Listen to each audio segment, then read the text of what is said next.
Welcome back. Today we start with our 10th chapter, and that is related to your organs of government. Now, organs of government you must have already done, and शायद याद भी होगा, that is in 8th standard. So organs, that is a parts of government. मतलब कि जैसे organs of body होते हैं, and each and every organ of our body, whether it is the smallest or the largest one, but each and every part, I would say each and every organ of our body is equally important. You can't say that this particular organ of my body is less important, इसके बिना तो थोड़े दिन चल जाएगा. It doesn't happen that way. Similarly, government के भी 3 organs हैं, and each organ is equally important. That is law makers, जिसको हम कहते हैं legislative. Executive मतलब कि जो laws को execute करवाते हैं. Judiciary, that is your high court, supreme court, district court, various courts of the country. And what is the main objective of our country? तो ये भी learn करना है. Main objective, learn it first, to maintain law and order. Second is to achieve welfare, that is to see that the welfare of the people is maintained, they are provided the necessities and proper judgment. And third is to protect the freedom of the country and freedom of the people as well. And for country's progress, what do we need? Most important is unity we need and cooperation between these 3 organs. तो अगर ये 3 organ unitedly काम करेंगे, right, and cooperatively, I would say, and again unity of the country also is a big matter over here, which we have to consider. So unity plus cooperation is very important between these 3 organs. Now unity, that is to be effective and efficient administration of the government. तो सबसे पहले the administration of the government should be very effective, it should be very efficient for the development of the country. And was legislative. First of all, जैसे 3 organs हमने देखे, legislative, executive and judiciary. तो सबसे पहले जैसे मैंने कहा आता है लेजिस्लेटिव, जो लॉज फ्रेम करते हैं. एग्जीक्यूटिव, जो इम्प्लीमेंट करवाते हैं ये लॉज, मतलब कि जो एग्जीक्यूट करवा रहे हैं. जुडिशरी, जो लॉ एंड ऑर्डर को मेंटेन करते हैं कंट्री में, and by punishing those who violates the law. So spelling mistake, sorry, violates, that is who breaks the law, right. तो उनको पनिश किया जाता है. Now, legislature. What is legislature? What all things will be included in legislature? So first of all, parliament at the center and legislative assemblies at the state level. Now let us make it very clear over here. जैसे parliament. तो parliament is always, I would say, that is Lok Sabha and I would say राज्य सभा, right. तो ये जो दोनों हैं equal to, we call it parliament, and that is at the country level, that is central level. Legislative assembly is state level. अब हर एक स्टेट लेवल पे भी 2 हाउस होंगे, राइट. लेकिन उसे भी अगर लोकसभा राज्यसभा कहा तो there will be confusion. So what do we call them as? Lok Sabha को हम क्या कहेंगे? That is legislative assembly. और राज्यसभा को हम कहेंगे, right, we will call it legislative assembly. Sorry for this. And so that is your assembly. And Rajya Sabha को हम कहेंगे at state level, we call it legislative council. तो legislative assembly, that is Lok Sabha. Legislative council is called Rajya Sabha. लेकिन हर एक state में assembly होना ज़रूरी है, but it is not important कि काउंसिल होना ही चाहिए. For example, Maharashtra has legislative assembly and legislative council, but Gujarat has only assembly but no council, right. Then we move on to executive. Executive, that is, you can say,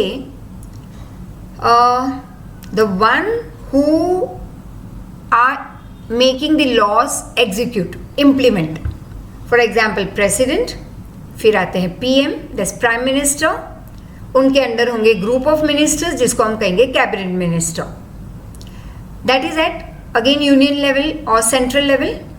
उसी तरह से state level पे हम क्या लेंगे, तो प्रेसिडेंट की जगह पे होंगे गवर्नर, कैबिनेट मिनिस्टर्स ही कहलाएंगे, और पीएम की जगह पे स्टेट लेवल पे होंगे CM.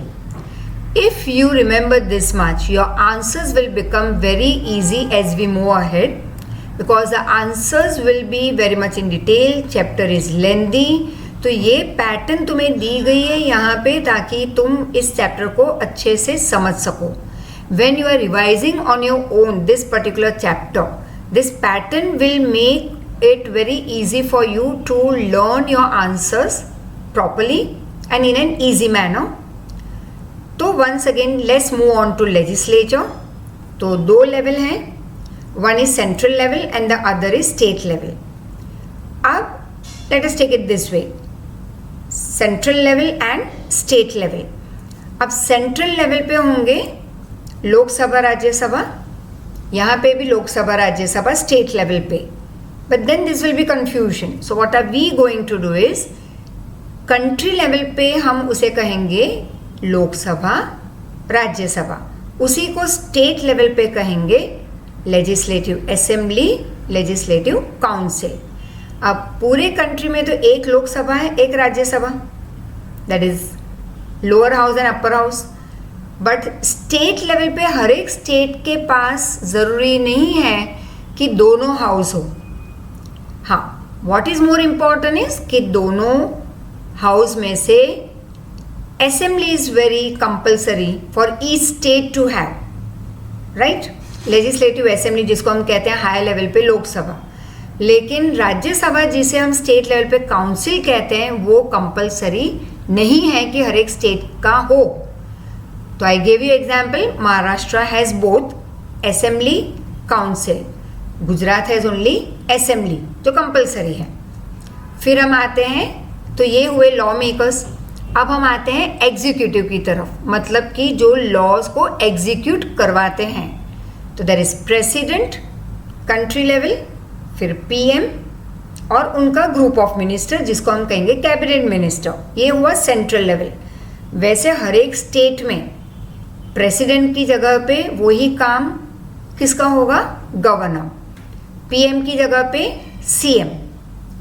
Cabinet minister is cabinet ministers, right? That is, we call it council of ministers. Third, we move on to is judiciary. So different levels of court, supreme court, apex court. Then we come down state level पे हर एक state high court. लेकिन once again ज़रूरी नहीं है कि हर एक state का एक court हो. जैसे 7 sisters, आसाम, मेघालय, अरुणाचल प्रदेश etc. उनका एक कोर्ट है. 7 सिस्टर्स के बीच में एक court. Punjab Haryana has 1 court. तो अकॉर्डिंगली बट स्टेट का कोर्ट होगा तो उसको हम कहेंगे high court. District wise we have district court and then there are special court like Lok Adalat and all, right, for speedy judgement. Clear? Now judiciary is separate, मतलब कि legislature और executive के साथ ये नहीं है. When it operates, when it is doing its work, it is separate. Reason, अगर judiciary इनके साथ काम कर ले तो होगा ये that if at all, if there is any case against any of the member of group of minister or cabinet minister, what we call, it may happen कि judiciary may get bribed or it may be brought under fear by higher officials. तो वो अपनी 100% honest judgement नहीं दे पाएंगे, तो उनको separate रखा गया है. It is independent without any fear और any other wrong intention. It gives is judgement and it is organized whole, that is from lowest court to supreme court. It is all, we say all the courts are interconnected. Then India is said to be union of states. No state, that is जो हम कहते हैं कि India बहुत सारे state का एक union है और तुम ये नहीं कहोगे कि कोई एक पर्टिकुलर स्टेट 100% मतलब कंप्लीटली इंडिपेंडेंट या सॉवरेन है. इंडिपेंडेंट तो है, we are an independent country, तो नेचुरली हमारे कंट्री के सारे स्टेट्स भी इंडिपेंडेंट हैं, सॉवरेन है. Sovereign means no other country is allowed to interfere in a matter without a permission, जो बहुत सालों पहले हो चुका था. And we had to be under the British rule for long years, right. तो ये हमारे कॉन्स्टिट्यूशन के वर्ड्स हैं. But that is India is independent country, India is a sovereign country, India is a secular country, Republic country, ये सब है. But हम state की बात कर रहे हैं, तो कोई भी एक स्टेट हमारी कंट्री का कंप्लीटली इंडिपेंडेंट या सॉवरेन नहीं है. मीन्स व्हाट, कि जैसे ही हमने वर्ड यूज़ किया यूनियन, मतलब जैसे ही ये सारे स्टेट इंडिया के रूफ के अंडर आ गए, ये बहुत सारे states, it comes under the roof of central India के under, right. Union of India के अंदर है ये सारे states. What will happen now, not a single state can move back कि मुझे अपनी अलग एक कंट्री बनानी है. This is not allowed. Powers are divided between the lawmakers and executors, and both are dependent on each other, means interdependent. Clear? But judiciary is separate and independent. Legislative and executives are interdependent, मतलब वो independent नहीं है, they depend on each other.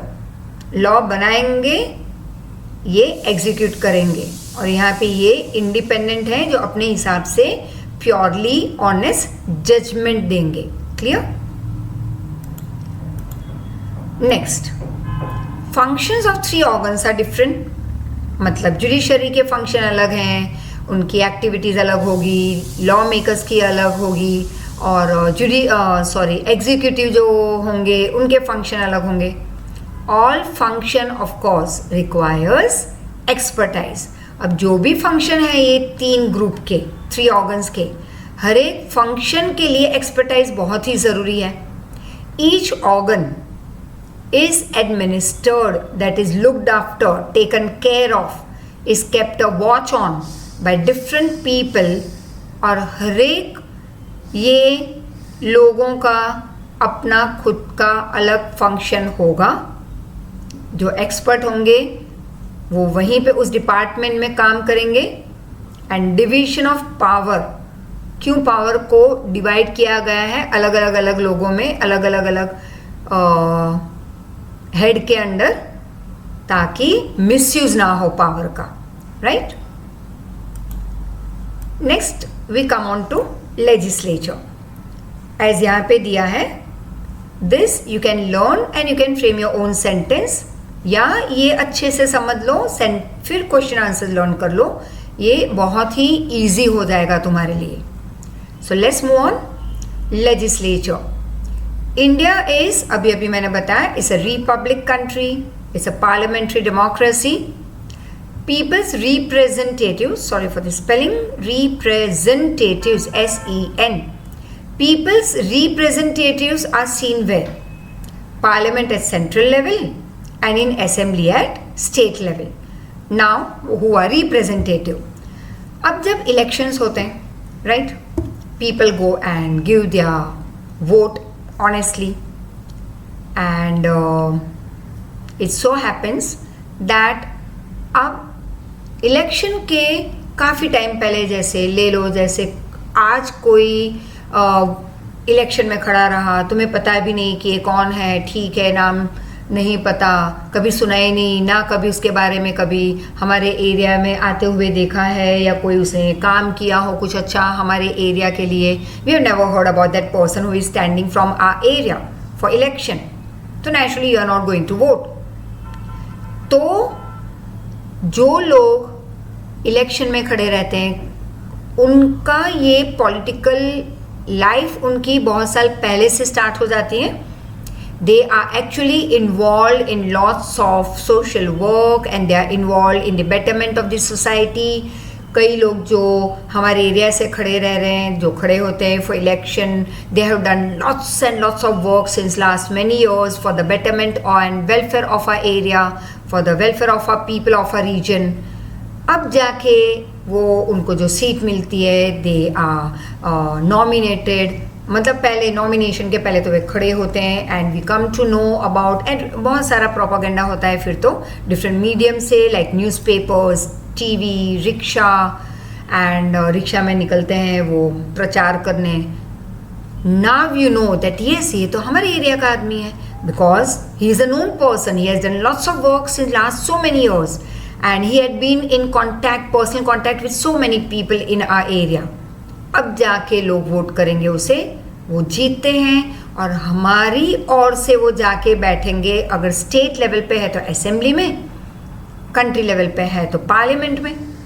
तो ये हुए हमारे representative, मतलब इनको तो हमने पिकअप किया, जिताया directly, they will go and sit over in assembly.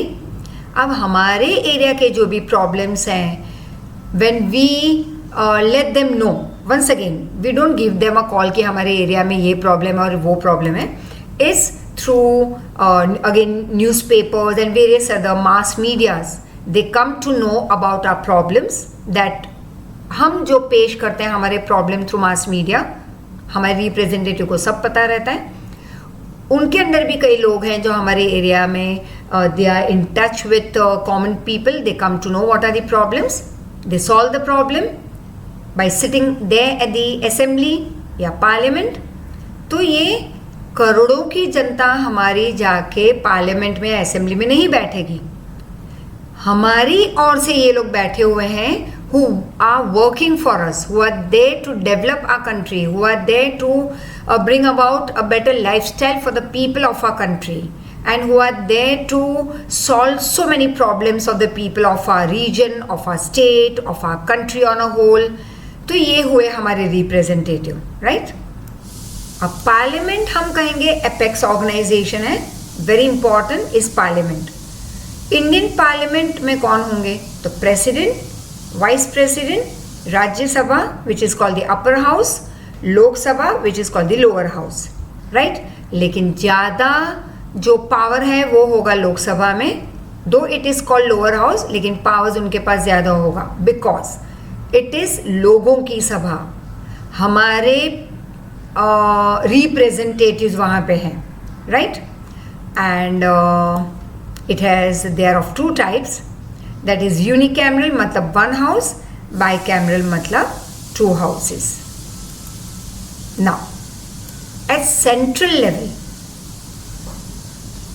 CEN,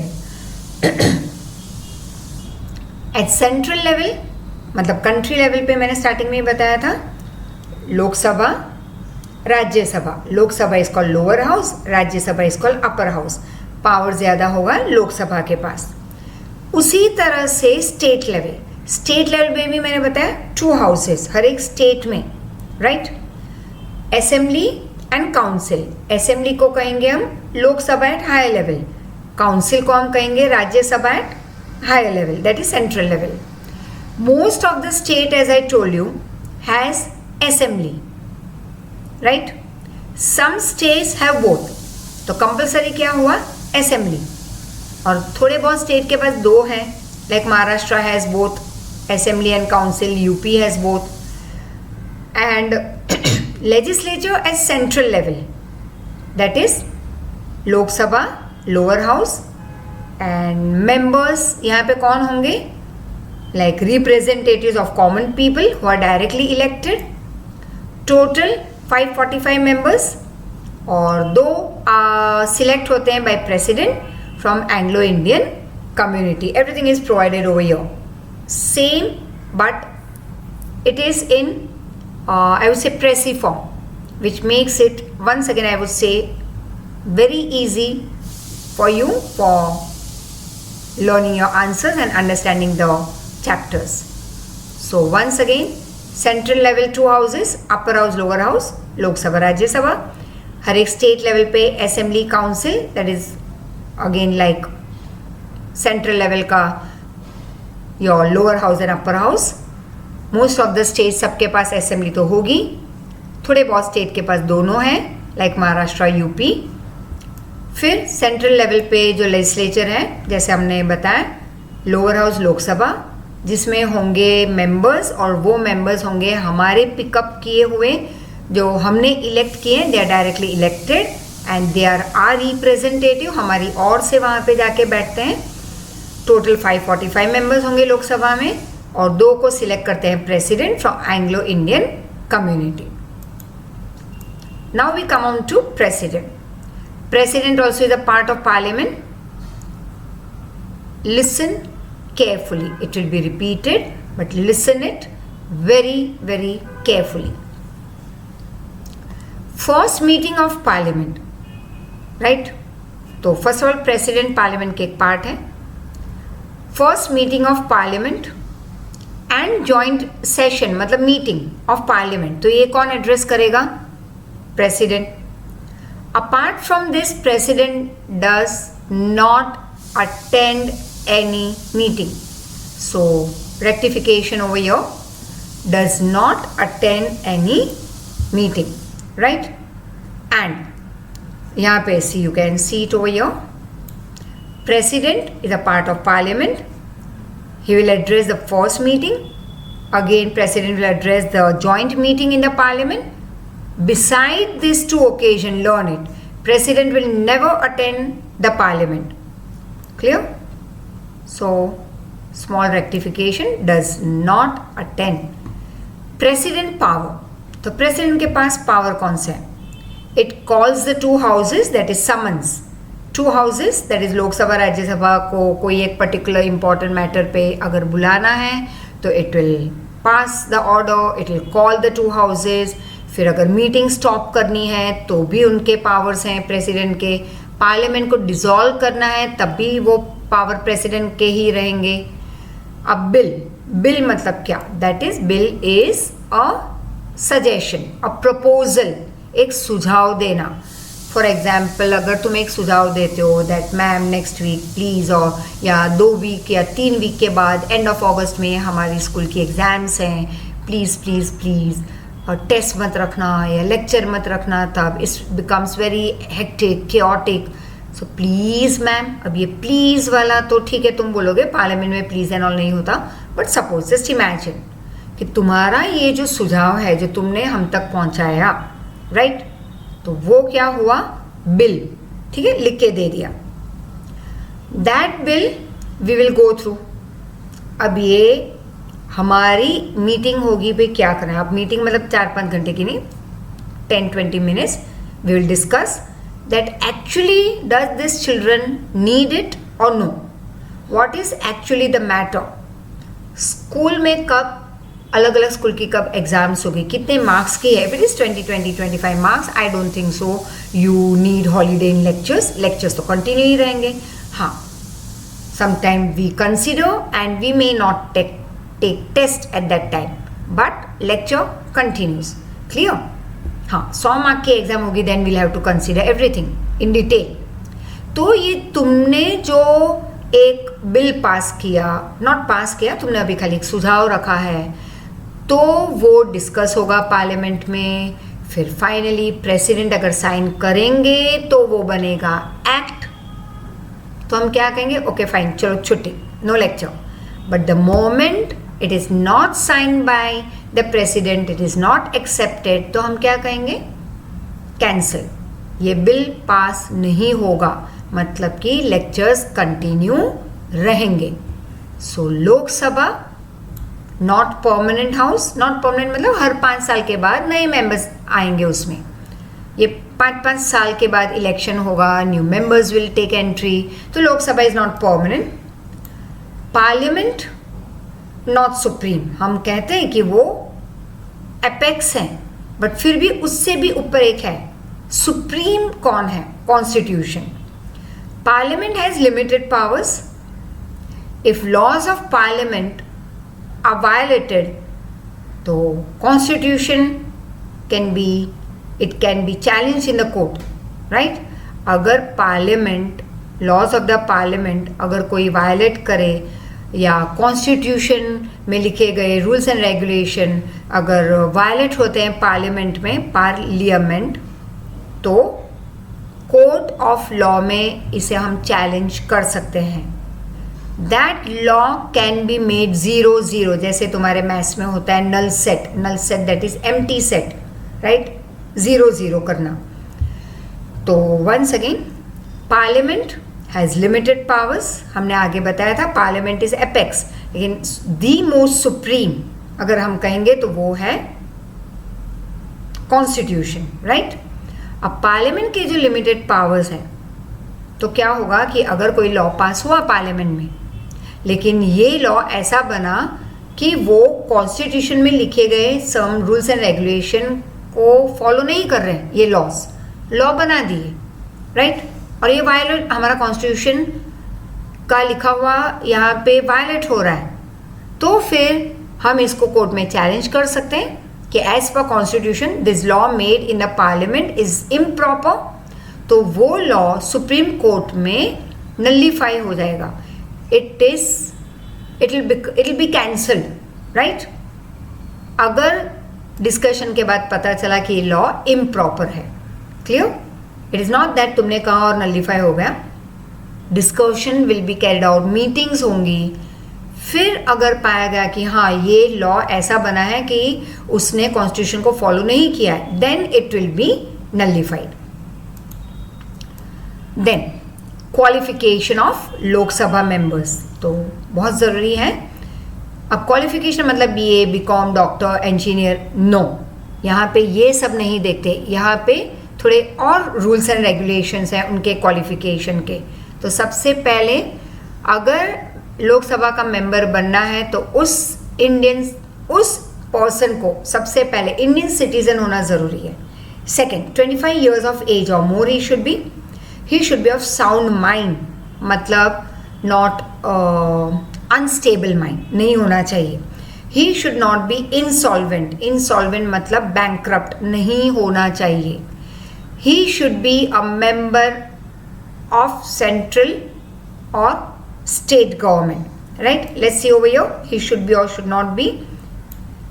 Very easy to be qualified as a candidate of Lok Sabha. First of all, he or she should be Indian citizen, 25 years of age or more, should not be of unsound mind or insolvent, and he should not work as an employee. He should not be a member or an employee of central or state government. तो अगर member of लोक सभा के मतलब में होने के पहले अगर वो कहीं पे सेंट्रल स्टेट गवर्नमेंट में एम्प्लॉई है, राइट, तो वो पोजीशन उसे छोड़नी है. Then he can become the member of Lok Sabha, right, and should not be a criminal of course. Period of 6 months between 2 meetings of parliament. अब पार्लियामेंट के 2 मीटिंग के बीच में 2 मीटिंग के बीच में 6 महीने का गैप होगा. जैसे कहीं पे भी अगर जैन में हुआ तो बाद में 6 महीने के बाद दूसरी मीटिंग बुला सकते हैं. वो I would say it's called a sitting in your politics word. Lok Sabha can B dissolve by president on the council of PM, मतलब PM से सलाह मशवरा करने के बाद प्रेसिडेंट लोकसभा को यू कैन से डिसॉल्व कर सकते हैं. मतलब कि अभी 5 साल पूरे नहीं हुए, लेकिन अगर उसे 2 या 3 साल में ही उसे स्टॉप करवा देना है और फिर से एक नया इलेक्शन बुलवाना है, तो वो पावर है प्रेसिडेंट के पास, but after consulting with prime minister. Members of parliament can attend the meetings of that house and can vote. अब पार्लियामेंट के मेंबर्स मीटिंग अटेंड कर सकते हैं, वोट कर सकते हैं, but members of cabinet ministry can attend meeting, right, though not a member of Lok Sabha but member of राज्य सभा, then he or she can vote only in that house, right? Gujarat state has 26 members in Lok Sabha and Lok Sabha is always for 5 years. So once again let's see a bit of it over here कि ये हमने देखा अभी कि qualification क्या है. Indian citizen, he or she should be 25 years of age or more, should not be of unsound mind, should not be insolvent, should not be an employee of central or state government, he should not be a proven criminal. तो ये हुई qualification. फिर 2 sitting, parliament की 2 sitting के बीच में 6 महीने का गैप होना चाहिए. अब president can dissolve the Lok Sabha, जो कहा जाता है कि लोकसभा 5 साल के लिए है, फिर नई इलेक्शन होगी. बट नो, प्रेसिडेंट के पास ये पावर है कि due to some reason if it is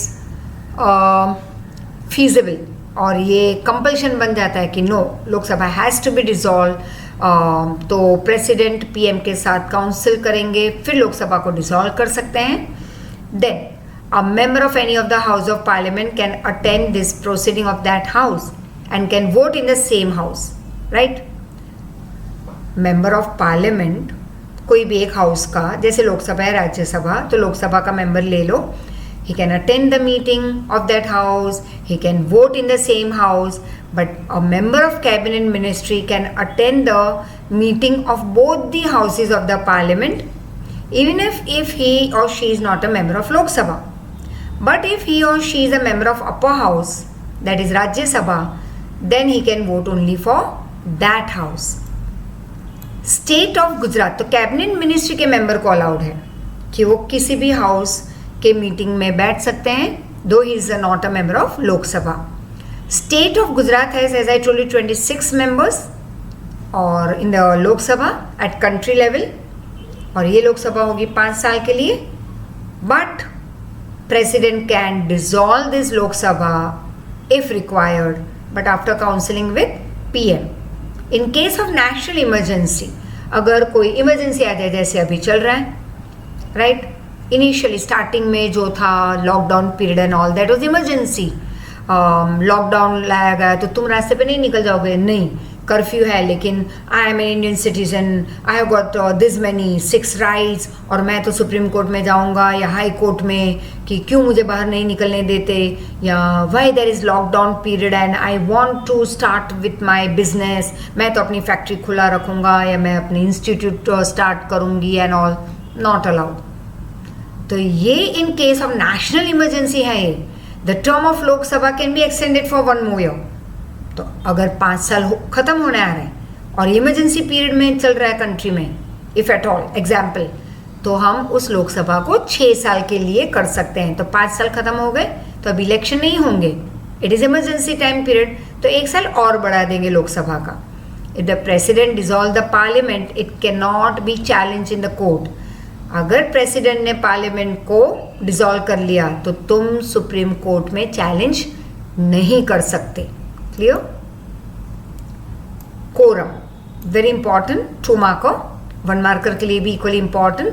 quorum मतलब number of members who are present in parliament houses, मतलब लोकसभा राज्यसभा, प्लस वर्किंग, मतलब वो वहाँ पे होने भी चाहिए, they are in working condition, out of total members of that house. Minimum quorum किसको हम कहेंगे? लोकसभा में 1/10 आउट ऑफ 545, मतलब 55 को प्रेजेंट होना है. एंड मिनिमम राज्यसभा में 25 should be present in the meeting. Let's see, quorum is the number of members present in the house of the parliament, right. Parliament में कितने मेंबर्स प्रेजेंट हैं, राइट, उसको हम कहेंगे कोरम. या तुम ऐसे कह सकते हो, quorum is the number of members present and working in the house out of the total number of members of that house. मतलब कि फॉर एग्जाम्पल टोटल नंबर है लोकसभा के 545, तो मिनिमम कितने मेंबर्स होने चाहिए मीटिंग में लोकसभा को कंटिन्यू करने.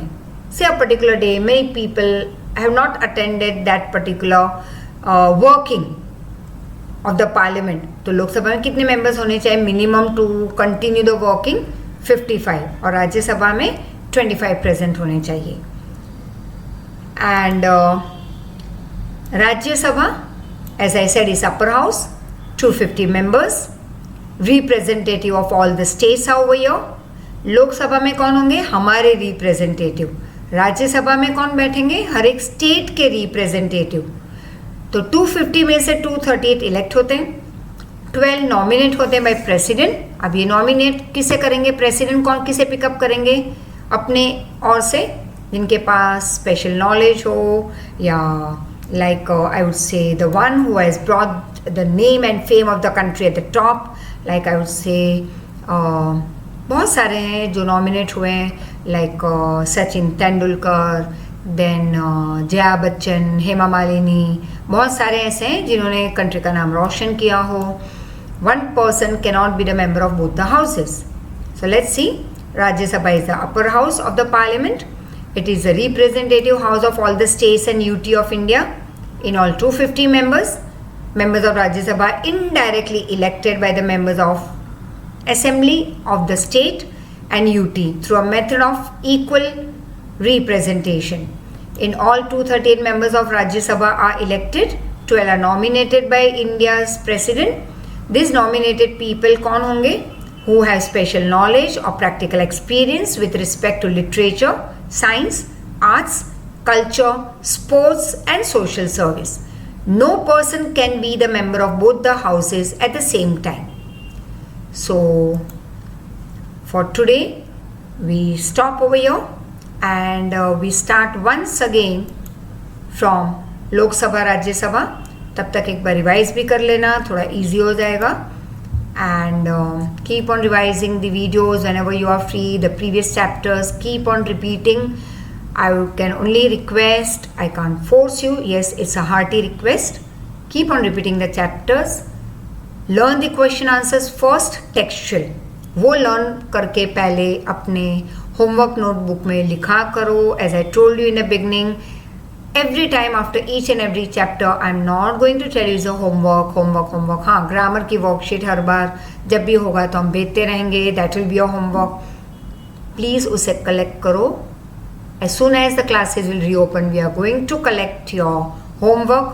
तो be on your toes. अभी भी अगर नहीं किया है you have enough time. आगे के सारे एसएस के चैप्टर्स जितने हुए हैं, इंग्लिश के जितने हुए हैं, इंग्लिश और एसएस की अलग नोटबुक बना के उसके क्वेश्चन आंसर्स टेक्सचुअल लर्न करके लिख रहे हैं वन टाइम. बाकी के जो एमसीक्यूज हैं, fill ups, match the column, lot many things and extra question answers give reason हैं, वो नोट्स में है. That you need not write but you have to learn it compulsory for your not only tuition exam but also school exam. It will be very helpful. So work hard, take care. Thank you so much. Thank you once again.